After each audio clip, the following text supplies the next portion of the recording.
ये कहानी उस मूल कथानक का एक संशोधित, गहन और समकालीन रूप है, जहां शंकर की जगह अघोरी साधु भैरवनाथ उभरते हैं। राजा का नाम विक्रम सेन है और कथानक को नए मोड़ों, गूढ़ नैतिक प्रश्नों और मानवीय विकास की भावनात्मक गहराई से समृद्ध किया गया है। ये अब केवल चमत्कारों की कहानी नहीं, बल्कि चरित्रों के अंतर्मन, उनकी कमजोरियों और उनकी ताकत की एक मार्मिक और जीवंत गाथा है। तो स्वागत है आपका कहानी सुनो स्टोरी ट्रेलर पर। आशा करता हूँ आप लोग अच्छे से होंगे। दोस्तों, कहानी में लास्ट तक बने रहना, तभी आपको कहानी समझ में आएगी। स्टार्टिंग से लास्ट तक सुनना, वीडियो को लाइक और चैनल को सब्सक्राइब जरूर कर लेना ताकि आने वाली वीडियो आपको टाइम पर मिलती रहे। दोस्तों, ये कहानी एक सच्ची घटना पर आधारित है। चलिए शुरू करते हैं। शूरगिरी राज्य की धरती पर उस साल बादलों ने जैसे कसम खा ली थी कि बरसना ही नहीं है। न नदियां उफनी, न खेतों में नमी आई। राजमहल के प्राचीर ऊन सी चुप्पी ओढ़े हुए थे। इसी सूखे मौसम में रानी मालिनी किसी अज्ञात व्याधि से धराशायी हो गईं। वैद्य, हकीम, जड़ी बूटी, मंत्र सब कुछ आजमा लिया गया, पर नाड़ी धीरे धीरे ऐसे डूब रही थी जैसे सांझ का सूरज क्षितिज में समा जाए। राजा विक्रम सेन, जो कभी मदन सेन कहलाते थे, पर युवराज काल में ही अपने पराक्रम के कारण प्रजा ने उन्हें विक्रम की संज्ञा दी। मंदिरों से लेकर निर्जन देवदारों तक हर पगडंडी नाप चुके थे। पर उस रात जब महल के शयन कक्ष में दीपक की लौ कांप रही थी और रानी की सांसें जैसे रस्सी पर चलती बाजीगर सी डगमगा रही थीं, दरबार के बाहर से एक अप्रत्याशित खबर आई।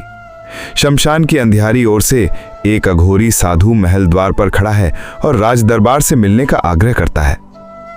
अंतर्वेदिका में, जहां दीवारों पर पुराने राजवंश के चित्र थे, अचानक भस्म की हल्की सी गंध भर गई। द्वारपालों ने संकेत किया और एक लंबा दुबला, आंखों में शून्य की झिलमिल लिए साधु अंदर आए। जटाओं में गंगा की धार सी उलझी रोशनी थी, कपाल पर भस्म रेखाएं, गले में रुद्राक्ष और वहां पर एक मटमैला कमंडल। वे धीरे से बोले, राजन, मैं भैरवनाथ कपाली, शमशान का साधक। मुझे बुलाया किसी मनुष्य ने नहीं, बुलावा आया उस करुण पुकार से जो तुम अब कई रातों से भीतर दबाकर रोते हो। विक्रम सेन ने पहली बार किसी के सामने आंसू नहीं रोके। वे बोले, मेरी रानी, उसकी नारी डूब रही है। अगर देव भी ना उबारे तो मनुष्य क्या कर लेगा प्रभु। भैरवनाथ मुस्कुराए नहीं, बस आंखें टिकी रहीं। देव और मनुष्य के बीच एक ही पुल है, संकल्प। कोई ईश्वर की मूर्ति सांस नहीं देती, सांस देती है मनुष्यता के भीतर पवित्र निश्चय। तुमसे पूछने आया हूं, क्या तुम अपनी आयु का आधा भाग रानी को देना स्वीकार करते हो? कमरे में सन्नाटा खिंच गया। कुछ क्षण बाद राजा का स्वर लौटा, यदि उससे मालिनी जीवित हो जाए तो मैं अपने प्राण भी दे दूं प्रभु। भैरवनाथ ने कमंडल आगे किया। जल लो, पानी के माध्यम से प्राणांश का संचार होता है, पर याद रखो, यह संकल्प वापस भी लिया जा सकता है। मन बदले, परिस्थितियां बदलें, धर्म संकट आ पड़े, यदि कभी 3 बार मन, वचन और कर्म से तुम ये संकल्प वापस लो तो रानी उसी क्षण प्राण त्याग देंगी। ये बात रानी से मत कहना। कभी समय आएगा जब ये गुप्त रहस्य तुम्हारे धैर्य की परीक्षा बनेगा और शायद किसी का जीवन बचाए बिना उसे जाने भी नहीं दोगे। राजा ने कांपते हाथ से जल लिया। भैरवनाथ ने कंठ में एक दहकता मंत्र बुदबुदाया, जीवनांशम ददाम्यहम समांशम भवतु। राजा ने रानी के पांव और हथेलियां जल से स्पर्शित की। कमरे में हवा थोड़ी भारी हुई। रानी की छाती किसी लय में उठी और अगपलकों ने कांपकर खुलना शुरू किया। कमरे में स्त्री स्वर का पहला शब्द गूंजा, राजन। राजा ने दोनों हथेलियां जोड़ दी। भैरवनाथ ने पीछे हटते हुए कहा, याद रखो, ये दान कोई सौदा नहीं, ये साधना है। इसे किसी को चोट पहुंचाने, धमकाने या लाभ के लिए इस्तेमाल करने का मोह मत पालना। और सबसे बढ़कर, अवसर आएगा जब तुम सोचोगे कि वापस लेना ही एकमात्र उपाय है। उस समय अपने हृदय से पूछना कि ये भय बोल रहा है या धर्म। इतना कहकर अघोरी जैसे थे वैसे ही शून्य में घुर से गए। न कोई धूमधाम, न कोई चमत्कार का शोर, बस रानी की नाड़ी अब स्थिरता से चल रही थी और महल के गलियारों में सिसकियों की जगह धीरे धीरे सांसें भरती हवा थी। दिन बदल गए। रानी मालिनी बगीचे में फिरने लगीं, अंबा देवी मंदिर में दीप जलाने लगीं। राजा के चेहरे पर दीर्घ रात्रियों के डूबे गड्ढे भरने लगे, किंतु उनके भीतर एक नया बोझ जन्म ले चुका था, अधूरी आयु का बोझ जिसे वो किसी से बांट नहीं सकते थे। वे हर बार रानी को हंसते देखते तो भीतर से एक सूक्ष्म दर्द उठता कि मेरी मृत्यु अब समीप आ गई है, पर उनकी हंसी वही खनक, और तुरंत दूसरी आवाज आती, यही तो मैं चाहता था। इसी बीच उत्तर पश्चिम के पुदुर्गम पहाड़ों के उस पार का राज्य अष्टग्राम संसार के लिए चुप था, पर शूरगिरी के लिए एक पुरानी कहानी। उसका नरेश रुद्रपाल यशस्वी योद्धा, पर महत्वाकांक्षा के जूते की कीलें उसकी नजरों में चुभती रहती थीं। उसने सुना कि शूरगिरी में रानी मृत्यु द्वार से लौटी है, कोई तांत्रिक कौशल सहायक हुआ होगा। ऐसी रानी, ऐसे राजा, इनके पीछे कोई रहस्य जरूर है। रुद्रपाल के दरबार में एक कटुबुद्धि तांत्रिक माकरंद था, जिसे शमशान विज्ञान का आधा अधूरा ज्ञान था और शेष अहंकार। उसने रुद्रपाल से कहा, राजा विक्रमसेन ने प्राणांश दान किया होगा। ऐसे संकल्प में जो दान देता है उसका प्राण वर्चस्व आधा हो जाता है। सही अवसर और अमावस की रात यदि हम उसे भय में लाकर संकल्प वापसी के उच्चार करवा दें तो रानी की मृत्यु उसी क्षण और शूरगिरी में अराजकता। रुद्रपाल की आंखों में युद्धाग्नि चमकी। उसने कहा, युद्ध तलवार से ही नहीं, मन से जीता जाता है। सूखे की छाया और अफवाहों की आंधी। 2 बरस तक शूरगिरी में बरखा कम ही हुई। अन्नागार भरने को राजकोष से काम चलाया गया, पर खेतों का माथा सूखा रहा। राजा ने जलाशयों की खुदाई, नहरों की मरम्मत और पहाड़ी तालाबों का नवनिर्माण शुरू कराया। रानी मालिनी ने राजकोष को अपने गहनों की पेटी के साथ खोल दिया। वे गांव-गांव घूमकर स्त्रियों के साथ भोजन बनाती, बच्चों के माथे पर तेल मलती। इसी समय बाजारों में एक फुसफुसाहट उठी कि राजा की उम्र घटती जा रही है। रानी उस जीवन से चल रही हैं जो किसी और का था। क्या ये धर्म है? यह अफवाह किसने बोई कोई नहीं जानता था, पर वो हवा में घुलकर कानों तक पहुंचने लगी। शूरगिरी की प्रजा राजा पर विश्वास करती थी, फिर भी मनुष्य का मन प्रश्न करता ही है। और ये वही दिन थे जब रुद्रपाल की टोह लेने वाली नजरें शूरगिरी की सरहद पर ज्यादा देर तक टिकने लगीं। रानी मालिनी एक रात महल की छत पर चांदनी में बैठी थीं। उनके कानों में बाजार की फुसफुसाहटें जैसे लंबी लकीरों के रूप में तैर रही थीं। उन्होंने महाराज से पूछा, क्या लोग जो कहते हैं उसमें कुछ सच है? क्या आपने मेरे लिए कोई ऐसा व्रत लिया था जो आपको चोट पहुंचाता है? विक्रमसेन का कंठ भराया। भैरवनाथ की आज्ञा उनके कानों में टंकार बनकर गूंज गई, ये बात रानी से मत कहना। उन्होंने रानी का हाथ थामकर बस इतना कहा, तुम मेरी सांस हो, मेरे सुख दुख का लेखा जोखा मत करो। जब तक तुम मुस्कुराती रहो मेरा जीवन सार्थक है। मालिनी चुप हो गईं। मौन कभी कभी प्रेम से भी अधिक तीखा होता है। वे सोचती रहीं, क्या प्रेम का अर्थ ये भी है कि मुझे कुछ ना जानने दिया जाए? पर उन्होंने प्रश्न दबा लिया। राजा का चेहरा बताता था कि कुछ भारी है जो कह नहीं सकते। इसी उधेड़बुन के दिनों में एक रात राजमहल के निजी उद्यान में अचानक वही भस्म की गंध उभरी। भैरवनाथ वृक्ष की छाया से प्रकट हुए। विक्रमसेन ने प्रणाम किया। अघोरी बोले, राजन, संकल्प लेना जितना कठिन नहीं था, निभाना उतना कठिन है। जो बात तुम नहीं कह सकते उसका बोझ तुम्हारे मन को तोड़ भी सकता है। पर यह भी सत्य है कि हर सत्य कह देने से धर्म नहीं बन जाता। कुछ सत्य ऐसे होते हैं जो समय के साथ ही साझा होते हैं, आज नहीं कल, कल नहीं परसों। पर गुरु, राजा ने हिम्मत करके पूछा, अगर कभी ऐसा समय आ जाए कि इस संकल्प की वापसी से राज्य बचे, प्रजा बचे, रानी की इज्जत बचे और एक अन्यायी का गर्व टूटे, उस समय क्या करूं? भैरवनाथ की आंखों में गहराई अतिरिक्त हो गई। वापसी जैसा कोई शॉर्टकट नहीं होता। ये विकल्प तुम्हारे सामने तब रखो जब तुम्हें लगे कि तुम्हारे भीतर भय की भाषा नहीं, बुद्धि की भाषा बोल रही है। जब तुम स्वयं को केंद्र से मुक्त कर राज्य और रानी को केंद्र में रखो। पर याद रखना, संकल्प की सबसे बड़ी ताकत ये नहीं कि उसे तोड़ दिया जाए, बल्कि ये कि उसे निभाने की आग तुम्हारे भीतर दूसरों के लिए प्रकाश बन जाए। इतना कहकर अघोरी ने जौ की कुछ बालियां राजा की हथेली पर रखीं। इन्हें भूमि में रोपना, सूखे में भी एक दाना अंकुर खोज लेता है। अगली अमावस को अष्टग्राम की ओर से एक दूत आया। राजन रुद्रपाल की ओर से संदेश, शूरगिरी के सूखे में अन्न और जल की सहायता के बदले में एक संधि। शर्त यह कि शूरगिरी के राजकोष और जलाशयों पर अष्टग्राम की निगरानी रहेगी। साथ ही रानी मालिनी का कभी अकेले नगर में भ्रमण न हो और वे महल के भीतर राज औषधालय की देखरेख से दूर रहें। ये शर्तें मदद के नाम पर बंधन थी। दरबार में चर्चा हुई। सेनापति ने कहा, यह अपमान है। राजपुरोहित बोले, संधि में हानि अधिक है। राजा ने दूत को उत्तर दिया, शूरगिरी अपनी मर्यादा के साथ जीना जानता है। भीख का अन्न हमारे लिए विष है। संदेश लौट गया, पर इसके साथ ही सीमा पर झड़पें बढ़ीं। रुद्रपाल ने भूजन भट्टियों को पहरे में घेरे, सरहद की पगडंडियां बंद कर दी और इसी बीच माकरन तांत्रिक ने अपनी नई चाल चली। वो भेष बदलकर शूरगिरी के भीतर पहुंचा और मंदिरों के चबूतरों पर, हाट बाजारों के भीतर कथाएं कहने लगा। सुना है राजा ने अपनी रानी को दूसरी हाथ की उम्र पहनाई है। ऐसे प्रेम से राज्य चलता नहीं, टूटता है। अफवाहों का धुआं आंखों में चुभता है।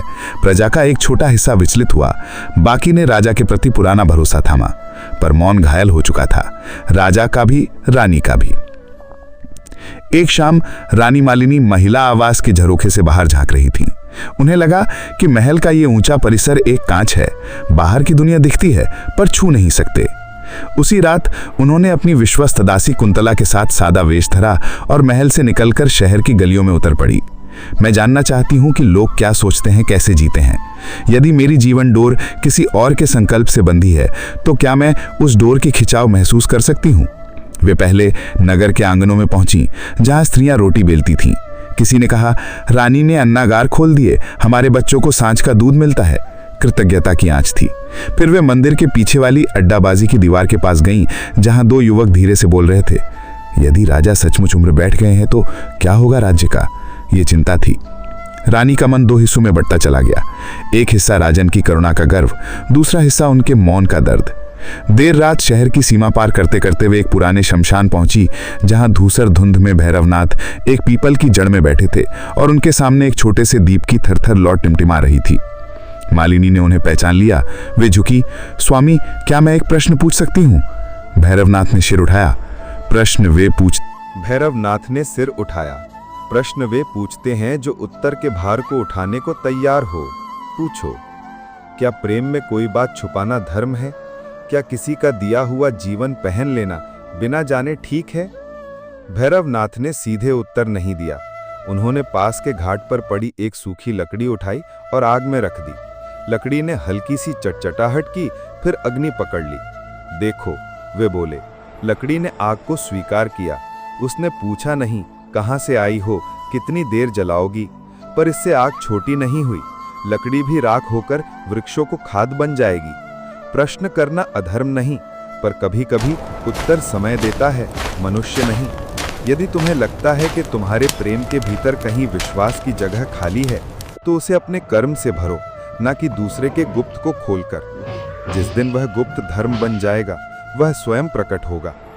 मालिनी ने उस रात शमशान की निस्तब्धता में एक भारी शांति अनुभव की, जैसे उनके भीतर किसी नाजुक धागे पर बंधी घंटी धीरे धीरे बजने लगी हो। कई सप्ताह बाद शूरगिरी के राजप्रासाद में एक विशाल जनसभा थी। नए तालाब, अनाज बांटने की प्रणाली और शिल्पियों के लिए रियायतों की घोषणा। उसी दिन महल के रसोई घर में किसी ने राजकप में विष खोल दिया। ये किसी छोटे वैरी का काम नहीं था, ये अष्टग्राम की कुटिल योजना थी।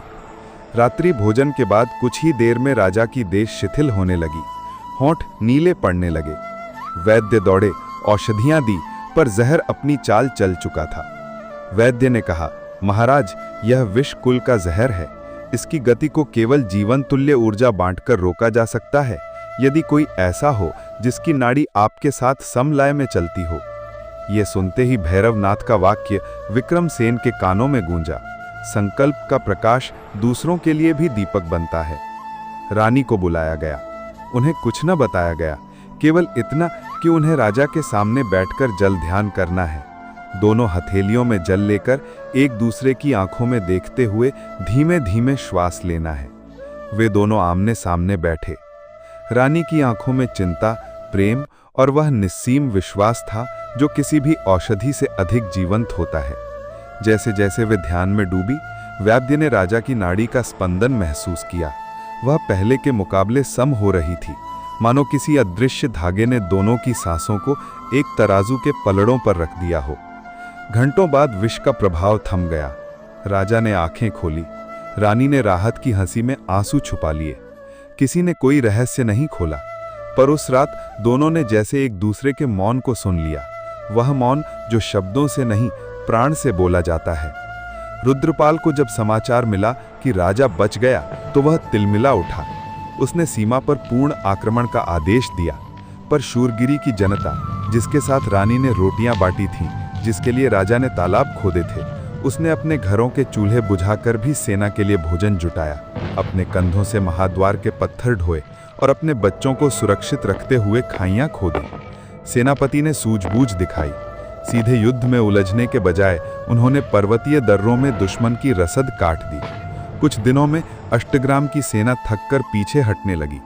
इसी दौरान भैरवनाथ ने अपनी अदृश्य साधना से माकरंद के छद्म को उजागर किया। वह नगर चौक पर पकड़ा गया। उसके पास विष की शीशियां और अमावस्या के लिए लिखे गए संकल्प वापसी के कुटिल मंत्र पत्र निकले। दरबार में उसे प्रस्तुत किया गया। रुद्रपाल की साजिश स्पष्ट हो चुकी थी, पर माकरंद की आंखों में अभी भी अहंकार झलक रहा था। धर्म, प्रेम, ये सब कवियों की चीजें हैं। राजाओं का खेल शक्ति से चलता है। भैरवनाथ ने शांत स्वर में कहा, शक्ति का अर्थ संयम है माकरंद। जो अपनी ही जिह्वा और भय को न रोक सके, वह संसार को क्या रोकेगा। युद्ध थम गया था। सूखा थोड़े थोड़े अंतराल पर बरसती फुहारों ने नरम कर दिया था। खेतों में भैरवनाथ की दी हुई जौ की बालियों से नए अंकुर फूटे, मानो धरती ने राहत की सांस ली हो। इसी शांत नम समय में विक्रमसेन ने अंततः एक निर्णय लिया। सत्य का समय आ गया था। वे भैरवनाथ के पास शमशान पहुंचे। उनके हृदय में दृढ़ता थी, पर कहीं गहरे में एक हल्का सा कंपन भी। गुरु, उन्होंने गहरी सांस लेते हुए कहा, अब मेरे भीतर भय नहीं है। मेरा निर्णय अहम से नहीं, आभार से उपजा है। मैं रानी को सब बताना चाहता हूँ, नहीं कि मैं कोई त्यागी नायक हूँ, बल्कि इसलिए कि मैंने प्रेम के आवेग में एक संकल्प लिया था। आज मैं उस प्रेम की स्वतंत्रता का सम्मान करना चाहता हूँ कि उन्हें पता हो कि उनकी जीवन डोर कहाँ से, किस तरह बंधी है।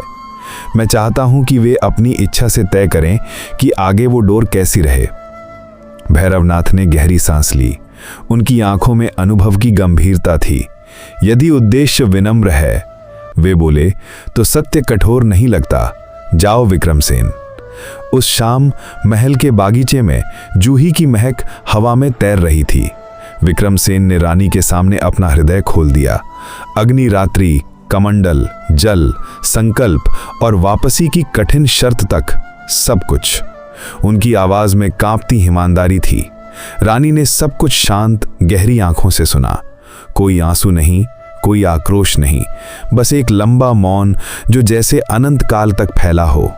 फिर धीरे से उन्होंने कहा, तो वो मौन जो कई महीनों से हमारे बीच था, आज वाणी पा गया है। राजन, अगर आप उस रात ये सब ना करते तो मैं आज यहाँ ना बैठी होती। उनकी आवाज में कृतज्ञता थी, पर एक दृढ़ता भी। पर प्रेम का अगला कदम यह है कि मैं भी स्वेच्छा से तय कर सकूं। क्या मैं वो जीवन ओढ़कर चलना चाहती हूं या उसे बांटना चाहती हूं? वो खड़ी हुई। उनके चेहरे पर संकल्प की रेखाएं साफ थीं। मैं भैरवनाथ के पास चलती हूं। यदि यह संकल्प केवल एक तरफा है तो इसे सम संयोजन में बदला जाए। यदि आपके प्राण मेरे भीतर हैं तो मेरे प्राण भी आपके भीतर हों, ताकि कोई भी वापसी अकेले किसी की मृत्यु ना बन जाए। दोनों की सहमति में ही जीवन का निर्णय हो। अगले दिन शमशान के उस प्राचीन पीपल तले राजा रानी भैरवनाथ के सामने बैठे थे। हवा में एक पवित्र सन्नाटा था। साधु ने 2 दीप जलाए और उन्हें एक दूसरे के सामने रख दिया। ये दीप केवल प्रतीक नहीं, वे गंभीर स्वर में बोले, ये 2 जीवन हैं। अब तक एक दीप ने दूसरे को तेल दिया था, आज दोनों दीप अपनी लौ साझा करेंगे, ऐसे कि किसी एक की लौ बढ़े तो दूसरे की कम ना हो, दोनों का सम तेज जन्म ले। उन्होंने एक नया अनुष्ठान रचा, सम संकल्प। उसमें दोनों ने अपने अहम का अंश पानी में छोड़ा, जैसे मन का बोझ उतार रहे हों। एक दूसरे के कपार पर भस्म की बिंदी लगाई, जिसमें प्रेम और विश्वास की गर्माहट थी। फिर एक ही कमंडल से पानी लेकर दोनों ने एक दूसरे के पांव धोए। हर बूंद में समर्पण था। भैरवनाथ ने मंत्रोच्चार किया, न मम न तव अस्माकम, न दानम न वापसी, साम्यम। उसके बाद भैरवनाथ ने कहा, अब ये संकल्प वापसी योग्य नहीं रहा। ये कोई सौदा नहीं, कोई एक तरफा त्याग नहीं, ये समरसता है। जो साथ जिएगा वही साथ सीखेगा। और अगर काल संध्या में किसी एक को पहले जाना हुआ तो दूसरे के भीतर उसकी लौ दीप स्तंभ बनकर तब तक जलती रहेगी जब तक उसका काल ना आए। ये लौ किसी दूसरे के हाथ से बुझाई नहीं जा सकती। राजा रानी ने राहत की सांस ली, जैसे बरसों से एक गहरे कक्ष में बंद सांस को आज खुले आकाश से मिलाया हो। उनकी आंखों में शांति थी और एक दूसरे के लिए अटूट विश्वास। युद्ध ढल गया था, पर मनुष्य का अहम आसानी से नहीं ढलता। रुद्रपाल की आंखों में अब भी हार की किरकिरी चुभ रही थी, जैसे कोई नासूर। एक दिन वो अपने सैनिकों से अलग होकर अकेले घोड़े पर सरहद की ओर निकला। किसी अजीब अनजाने खिंचाव में वो उसी शमशान की ओर चला गया जहां भैरवनाथ साधना करते थे। अघोरी ने उसे आते देखा, पर उनकी आंखों में न क्रोध था न आश्चर्य। उन्होंने शांत भाव से बैठने का संकेत किया। कुछ देर दोनों मौन रहे, जैसे समय ठहर गया हो। फिर रुद्रपाल ने तीखे स्वर में कहा, तुमने मेरा खेल बिगाड़ा। भैरवनाथ ने उत्तर नहीं दिया, बस गहरी नजरों से उसे देखा। रुद्रपाल खुद ही आगे बोला, उसकी आवाज में कड़वाहट थी। मैं जीता अगर उनकी रानी मर जाती, मैं हार गया क्योंकि वे साथ रहे। क्या यही तुम्हारा धर्म है कि शत्रु भी सीख जाए? अघोरी के चेहरे पर पहली बार मुस्कुराहट की हल्की सी छाया उभरी, जैसे कोई प्राचीन रहस्य खुल रहा हो। धर्म की जीत तब पूर्ण होती है जब शत्रु मनुष्य बन जाए। हथियार गिराना नहीं, अहम गिराना असली जीत है। तुम्हें हार से ज्यादा जो जला रहा है वो लालच है, अपनी कथा महान बनाने का। जाओ रुद्रपाल, अपनी कथा अपनी प्रजा के साथ लिखो, साझेदारी से, समानता से, तभी तुम्हारा नाम टिकेगा। कहते हैं उस दिन के बाद अष्टग्राम में करों का भार कम हुआ, तालाबों और अनाज भंडारों की प्रणाली सुधरी, जैसे प्रजा के प्रति एक नया विश्वास जागा हो। रुद्रपाल ने शूरगिरी से संधि की, मदद समता की शर्त पर, निगरानी की नहीं। बरसात उस साल समय पर हुई। खेतों में जौ के साथ गेहूं, सरसों और कुदरत की मुस्कुराहट उगी। शूरगिरी के बच्चे जिन गलियों में कभी सूखे पत्तों से कागज की नाव बनाते थे, वहां अब सचमुच पानी की पतली धाराएं बहने लगीं। हवा में मिट्टी की सौंधी खुशबू थी और हर दिल में एक उम्मीद की लहर। राजमहल में विक्रमसेन और मालिनी हर नए काम की शुरुआत सम संकल्प के जल से करते थे। कभी रानी के पैरों को पहले पानी छूता तो कभी राजा के। हर बार उनके दिल में एक गहरी अनुभूति उमड़ती। ये जल केवल पानी नहीं, बल्कि उस समझ की धारा था जो दो व्यक्तियों को दंपति बनाती है और दंपति को राज्य का आधार। उनके बीच का प्रेम न केवल बंधन था, बल्कि एक ऐसी शक्ति थी जो हर निर्णय में समता और सम्मान की नींव रखती थी। भैरवनाथ समय समय पर आते, कभी शमशान की राख से सने, कभी किसी वनपथ की धूल में लिपटे। वे दरबार के पुरोहित नहीं बने, वे वैसे ही रहे, कपाली, अघोरी, पर उनके हृदय में इतना स्नेह था कि उनकी हंसी में भी शांति की लहरें थीं। उनकी आंखों में एक अनकही करुणा झलकती, जो हर जीव को प्रेम से देखती। उन्होंने महल के निकट एक मुक्त भोजनशाला शुरू करवाई, जहां किसी का नाम नहीं पूछा जाता, केवल भूख की पुकार सुनी जाती। रानी ने वहां स्त्रियों के लिए स्वरोजगार का प्रशिक्षण शुरू कराया, ताकि उनकी आत्मा में आत्मसम्मान की ज्योति जले। राजा ने सैनिकों के लिए ऋतु युद्ध की जगह खेत युद्ध की कवायद शुरू की। जल बचाने, मिट्टी को सहेजने का संकल्प जो जीवन को संवारता था। माकरंद को दंड मिला, पर भैरवनाथ ने राजा से कहा, उसे अवमान से नहीं, अवसर से सुधारिए। उनकी वाणी में दृढ़ता थी, पर उसमें करुणा का मधुर स्वर भी था। माकरंद को राज्य के औषधि भंडारों में काम सौंपा गया, जहां वो विषों की पहचान करना सीखने लगा, न केवल रक्षा के लिए बल्कि जीवन को समझने के लिए। वर्षों में उसकी आंखों की कठोरता पिघलने लगी। उसने अपनी पुस्तिका में लिखा, तंत्र का अर्थ किसी के प्राणों पर अधिकार नहीं, तंत्र का अर्थ है अपने अहम पर विजय। ये पंक्तियां केवल शब्द नहीं थीं, बल्कि एक आत्मा के परिवर्तन की गवाही थीं। जब बहुत समय बाद सूखे वर्षों की स्मृति केवल कथाओं में रह गई, शूरगिरी के राज दरबार में एक नई पुस्तिका लिखी गई, प्राण संकल्प की नीति। उसमें लिखा था, राज्य का हर निर्णय तभी पूर्ण है जब वह समता और सहमति से जन्म ले। प्रेम में त्याग महान है, पर उससे भी महान है पारदर्शिता और पारस्परिकता। यदि कोई त्याग अकेले किया गया है तो उसे सही समय पर साझा करना चाहिए, ताकि वो त्याग किसी के लिए बंधन न बन जाए। ये शब्द केवल नीति नहीं, बल्कि जीवन का एक दर्शन बन गए। राजा विक्रमसेन और रानी मालिनी की कहानी नगर के कोने कोने में गाई जाने लगी, पर यह कहानी कोई चमत्कारों की गाथा नहीं थी। इसमें देवी देवताओं के चमत्कार नहीं बल्कि मनुष्यों के निर्णय चमकते थे। एक अघोरी साधु जिसने शमशान की राख में भी जीवन का बीज दिखाया, एक राजा जिसने प्रेम को प्राण बनाकर पहचाना, एक रानी जिसने प्यार को सहमति और सम्मान में बदल दिया, और एक दूसरा राजा जिसने हार से विवेक सीखा। ये कहानी हर उस दिल को छूती थी जो प्रेम और समझ की तलाश में था। कहते हैं भैरवनाथ बहुत बाद की रात में फिर शमशान पर बैठे थे। हवा में बारिश के बाद की मिट्टी की गंध थी जो आत्मा को सुकून देती थी। उन्होंने आकाश की ओर देखा और धीरे से, जैसे कोई रहस्य खोल रहे हों, कहा, जो संकल्प प्रेम से नौका बनता है उसे भय का कोई तूफान नहीं डुबो सकता। पास रखे दोनों दीप अब भी जल रहे थे, लौ स्थिर पर जीवित, जैसे जीवन की अनंत आशा की तरह। और शूरगिरी की नींद में तब से एक संगीत घुला रहता था, उस संगीत का जो दो हृदयों की समलय से पैदा होता है, उस संगीत का जो बताता है कि जीवन किसी एक का दान नहीं बल्कि दोनों का नृत्य है।